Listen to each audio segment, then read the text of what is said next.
আসামের অনুষ্ঠানে অংশগ্রহণ করতে না পেরে নিজেকে কষ্টের কথা জানালেন সাকিব বুবলি।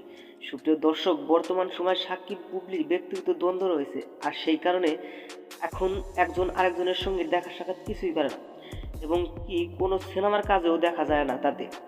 কিন্তু হুট করে এবার আসামের একটি অনুষ্ঠানে অংশগ্রহণের কথা ছিল সাকিব বুবলি।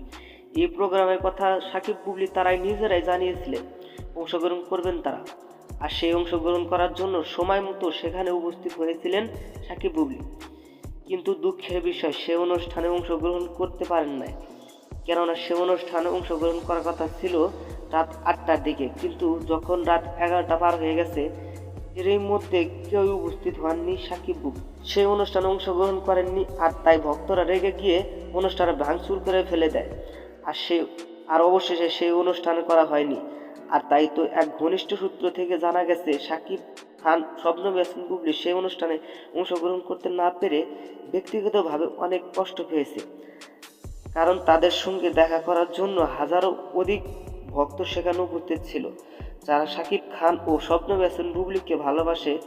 কিন্তু শাকিব খান ও শবনম ইয়াসমিন বুবলি কিন্তু তাদের সঙ্গে মত বিনিময় না করতে পেরে, তাদের সঙ্গে দেখা সাক্ষাৎ কিছুই না করতে পেরে ব্যক্তিগতভাবে অনেকটাই কষ্ট পেয়েছে, এমনটা জানা গেছে। বন্ধুরা, ভিডিওটি ভালো লাগলে একটা লাইক দিন এবং নিত্য নতুন আপডেট নিউজ পেতে আমাদের সাথে অসংখ্য ধন্যবাদ পুরো ভিডিওটি উপভোগ করার জন্য।